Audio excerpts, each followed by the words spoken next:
1, 2, 3, Ikimasho everyone! It is finally here, guys. The team that you guys have been waiting for. The team that has been helping me push through the Premier Ultra League and has really allowed me to really bump up those Go Battle League IQ points. So anyway, let's get into this, guys. We have a Shadow, Exeggutor, Typhlosion, and Poliwrath. Now, of course, Exeggutor is in the lead with a Poliwrath as the safe switch. The Mud Shot does excellent versus most of the problems that Exeggutor runs into, and Dynamic Punch to deal with any Dark type Pokemon, and of course the Ice Punch to help me out with the Dragons, especially Dragonite seems to be a pretty big problem for this team. And I usually run this team in one of two ways.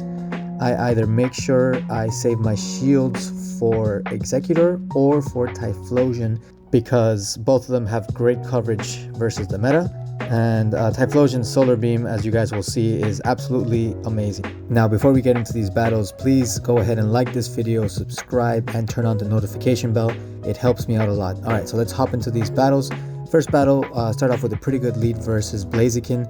Blaziken does have a fighting type move as the fast move, so I am able to get a few confusions off before I make my switch into Poliwrath to catch the Blaze Kick.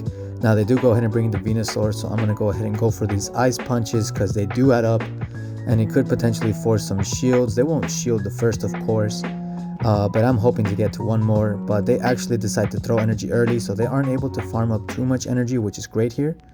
So now I can go ahead and bring in the Exeggutor, which does great versus the Poison typing. And I'm going to go ahead and shield here because it could be a Sludge Bomb, and yes, it definitely is. And I'm going to go ahead and go for the farm down, right? It's pretty easy there. I have a lot of energy now saved up. They're going to go ahead and bring the Blaziken, and I'm just going to farm it down. I think they should not have brought the Blaziken in, but now we know why, right? They have a Swampert in the back, so this is going to go ahead and equalize shields for me, and I can go for another Seed Bomb, which is going to give me the shield advantage. And they might make it to a Hydro Cannon before I get to the last Seed Bomb, but that's what that shield is for. But they're trying to farm up for that hard-hitting move in the back. And I go ahead and get this Seed Bomb through, and that takes them out. And that is a good game right there to my opponent. Now we're going to go ahead and move on to this next battle here. And this time around, my opponent will be starting off with an Empoleon. This is actually not a good lead for Shadow Exeggutor, so I go ahead and make an instant switch into the Poliwrath, and they bring in the Gallade. Now, of course, Gallade is going to hit very hard with the confusion damage, but my goal here is to essentially throw as many Ice Punches as I can, so that it hopefully forces them to use a charged move so that they don't have too much energy going in against my Exeggutor. And I'm getting very close to that next Ice Punch, but they do end up throwing energy, or else they would have probably been taken out or had to use a shield. So things are looking good here because now they don't have enough energy to do anything versus Exeggutor here, and I'm able to farm them down. Now both of us have a Pokemon down, and they do have the Empoleon, but I do have a bit more energy. They did farm up just a little bit versus the Poliwrath, but it's not enough to get to the Drill Peck. So I managed to get some damage off, and they don't shield because of course the Steel typing makes it only neutral damage. And I do go ahead and use a shield here, right? I don't want to get taken down, and they're actually in range for the confusion damage to take him out. So things are looking great here. I have a lot of energy saved up, and I go straight for the Psychic versus their Venusaur, and they're going to go ahead and shield this, or this will take them out. Yeah, and I'm actually able to get to a second Psychic. I have so much energy from farming down those previous Pokemon. So things are looking great here. They do shield again, and I make an instant swap into the Typhlosion because no matter what they throw here, it's not enough to take me out. And I kind of flex a little bit here and don't shield the Sludge Bomb. And yeah, the Incinerate takes them out. So that's a good game there. The Incinerate damage is just too much. Let's go ahead and hop into this next battle now. So let's see what our opponent is running. They are running a Machamp, so this is absolutely amazing for us here. They make an instant swap into a Venusaur, and I do get two confusions off, but I kind of wanted to make the swap instant, but I think I missed the little button there for the switch. Kind of annoying. I do shield the Sludge Bomb because I want to conserve as much HP as I can, because I know I'm going to have a lot of energy coming out of this. So I go ahead and let this Frenzy Plant go through. And Frenzy Plant hits hard, man, even versus a Fire type. Look at that. So now I do have two Blast Burns ready to go, and I go ahead and launch that first one. They do shield it, and I'm going straight to the second one here. And I'm going to end up forcing them to use both shields here. I would not have done that if I was them, because Exeggutor is in the back, right? So that's kind of a problem there. I almost get to the last blast burn, but they get to whatever move they're going to do now. I believe it is a cross chop, yep.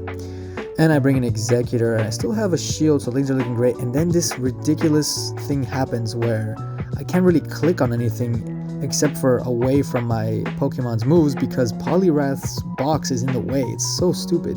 I make a switch eventually though when they go ahead and bring in the Alolan Muk, and Dynamic Punch will do neutral damage, but it will do a lot of neutral damage, so that is really nice there. Now all that's left to do is essentially not use my shields and get to an Ice Punch. It won't take them down completely, but it will get them really low where the Mud Shots, which do super effective damage versus the Poison type, will finish them off quickly, and I'll have a little bit of extra energy. So they go ahead and bring in the Machamp, and I do get to the Ice Punch here. And the Ice Punch, even though it's not very effective, will take them down, I believe. Oh, it actually does not. Wow, I was really surprised there, but they do quit there. There's no way they could win this match now. Alright, so that's a good game right there. And now we're going to go ahead and go versus Seamoon913. So let's see what they're bringing in versus us here. They're bringing in a Gengar. This is actually really good for us. Gengar takes way too much damage from the confusions. He does charge up pretty fast. So I'm going to go ahead and shield here because I don't need to use any of my energy versus the Gengar. But they do make a quick switch into the Empoleon, and now things are looking really nice. This is kind of the matchup I wanted in the previous match. And you guys will see here that even with Drill Peck hitting, I still have a lot of play here because I can overfarm quite a bit and go to the Dynamic Punch. And if they don't shield this, it's going to do a lot of damage, but they do end up shielding. And I am hard spamming that Dynamic Punch, but they do get to the Drill Peck before me. So I go ahead and use that last shield here. And I go for that Dynamic Punch. Now they're going to have to use their last shield or their Empoleon is toast, right? They do go ahead and shield, and I'm pretty sure I can race them to the Dynamic Punch first because Mud Shot generates so much energy, and I do get the Dynamic Punch off, so this will finish them off. And I only have a little bit of HP, so they can't really farm me down too well. I still switch anyway because the Gengar, even if it gets just a little bit of energy, is super deadly, right? So I do take it out. And they go ahead and bring in a Gyarados, and things are looking pretty iffy here, right? I gotta get to the Solar Beam with the Typhlosion before the Gyarados can get to 2 Aqua Tails, I believe is what they need to take me down. So this is gonna get me very, very low. But I believe I do get to the Solar Beam just in time, guys. And I mean, you guys have seen it before, but you're gonna see it again. The beam comes out and just wipes them off the face of the planet. Things are looking great. And here we go versus a veteran player this time, so this is going to be a little bit more fun, I think. And they start off with a pretty disgusting lead versus my team, right? The Charizard is just too powerful.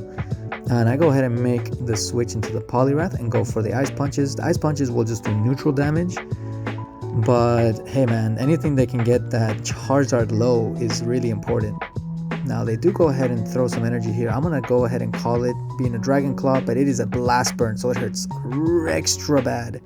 But things are looking okay, guys. We're still getting this Ice Punch off. They do end up shielding, and they make their switch into the Empoleon. Now I'm up a shield and with a lot of energy, so this is kind of a surprising move here. I go ahead and get that Dynamic Punch off and get them super low. And I'm gonna go ahead and let them take me down. Poliwrath has done absolutely amazing in this match, and I'm bringing in the Exeggutor to get some extra damage in. Now I know I'm gonna have to deal with the Charizard, but I do have my switch clock ready to go. So yeah, they're bringing in actually an Umbreon, right? So this team is looking very good versus mine. But Typhlosion, as you guys will see, is just an absolute monster. Yeah, so I go ahead and tank that foul play. And I go for a Blast Burn, but man, it sucks when this happens.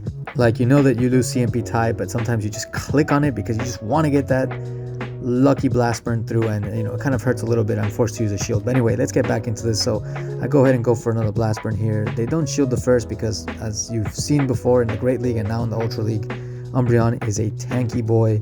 And now I go for the second Blast Burn, and they do shield the second one here. So things are looking very good for me now, because now I have shield advantage. I do of course have to use it here, but things are looking well. I do manage to make the switch here. I'm hoping to catch some energy, but they don't throw, and this will hurt a lot. Of course, it's going to be a Blast Burn. Boom, I'm out. So now it's all up to Typhlosion to really make it up for me here. And because he's one of the most OP Pokemon ever, he manages to get to 2 Blast Burns, which ends up sealing the deal here for me, right? That one takes them out, and this Blast Burn will absolutely take out the Umbreon. Let's go and see this. Wham! Game over, right? So that was a great game by my opponent there. This was a 5-0 set, guys. Again, if you have made it this far, please, guys, go ahead and like, subscribe, and turn on that notification bell for my channel. It really helped me out a lot. And yeah, thank you guys so much. This was a 5-0 set, and I've been playing this team a lot. Usually, I bounce between teams a lot, but Ultra League has been one of my weakest leagues in Go Battle League, so I decided to really sit down and really focus on just 1 or 2 teams and get really good at it. And I feel like I have not mastered it yet, but the improvements are very obvious. I have been climbing steadily, and thanks to this team, I have finally hit Veteran, guys. I'm super excited about that. I'll see you guys on the next one, okay? Sayonara!